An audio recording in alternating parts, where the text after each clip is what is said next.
everyone. I'm Felicia Bender, the Practical Numerologist. I find that love and relationships, this is one of the key topics people want more insight about. So I'm always asked why a relationship didn't work, or how to attract the right or the perfect partner. And mostly, oddly enough, let's see if you agree, is this your question as well? So mostly I'm asked, so what's my problem? What am I doing wrong? What am I missing? So understand, of course, that we all have very unique issues that influence the way in which we engage with and approach relationships, whether those are relationships with our family, friends, colleagues, or lovers. Yet knowing some of the innate challenges that we might experience always is very beneficial and offers some potential insight and areas of illumination that can be useful defining and understanding how you might, and I'm emphasizing the word might, however this resonates with you, how you may present yourself in your relationship life, and what some of those shadows or challenges might be that sneak up and sabotage us. All of us have this, right? We all have these, we all have our issues. It's just what category, right? So you, as you look at this is for the life path 3. You might look at both your life path number and also your expression or destiny number.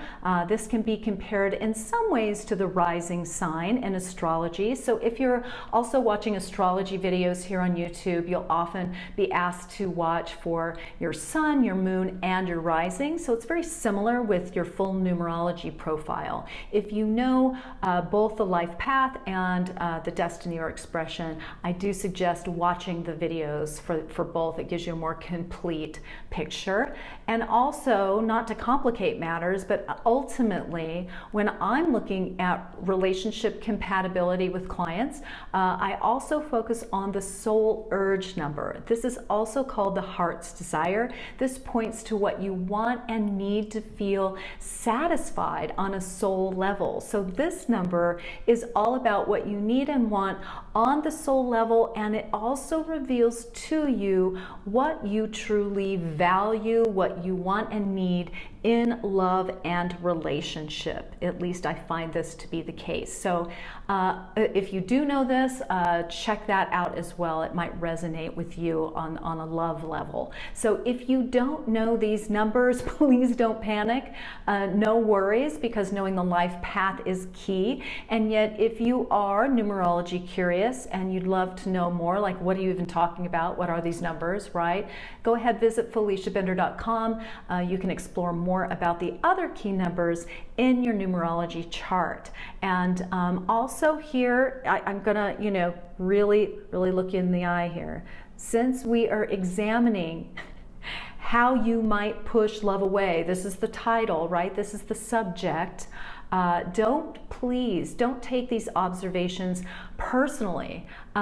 We all have issues, as I've said before. It just depends on how they show up for each of us. So what I'm really asking for right here is to step back a little bit and instead position yourself to look through a viewfinder, maybe of curiosity rather than judgment. Because this truly is designed to be supportive.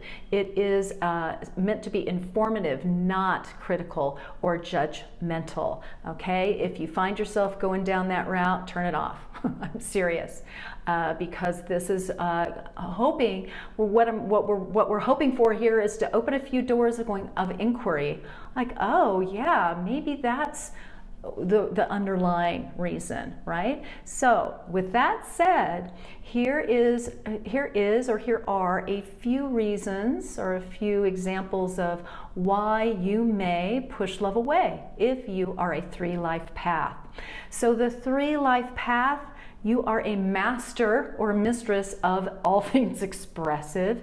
So your primary purpose is to develop these senses of creative self-expression, emotional sensitivity in whatever you do. You're extremely emotionally attuned and acutely aware usually. Again, you're working on it, and yet very emotional being, let's put it that way. So the 3 life path, you really thrive in the spotlight. Often you're a performer in some way, shape, or form. You're very good with entertaining, any creative or communicative endeavor. So you're most often very intelligent, you're curious, you're dynamic. The 3 is often incredibly witty, a quick thinker. You really are, the 3 life path is a force to be reckoned with. So when it comes to love though, so we're focusing on love here. So the 3 life path is really full of passion and needs intense engagement with an intimate partner. And usually that's not only, you know, a physical engagement, it's emotional. It's an emotional connection. So often though, what the interesting thing is, many interesting things for all the numbers, and yet as a 3, because you're kind of, again, you're this shining light usually, so you often attract people who are more like takers in your life, partners who are more like, in some ways, projects for you. Even though you don't consciously seek that out, you can see potential. You see potential in people, and often you can see that that's really who the person is if it would just be drawn out, and you think the relationship will draw that out in them, and yet you find that it actually doesn't, right? So if there's one thing that you require, it's that you are emotionally supported and heard in your relationship. And yet the problem here is that somehow you also attract those who are again, not consciously, mind you, but intent on not being that for you. They're kind of intent on dimming your light or testing you, again, unconsciously, subconsciously. You can also, I know a lot of 3s who attract narcissists and the emotionally unavailable like flies to flypaper. So this may not necessarily be you, but many 3s end up having those experiences. So one way that you can push love away is by either being kind of emotionally self-indulgent. The 3, again, emotion ocean, so sometimes there's an indulgence there to swim around in it, or alternately emotionally withholding.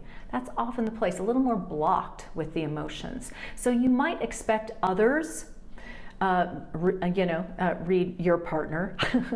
So you might expect others, and even others, to read your mind and fulfill every emotional corner of your existence, which is really not humanly possible, right? It's just not possible. And yet that's really what you want.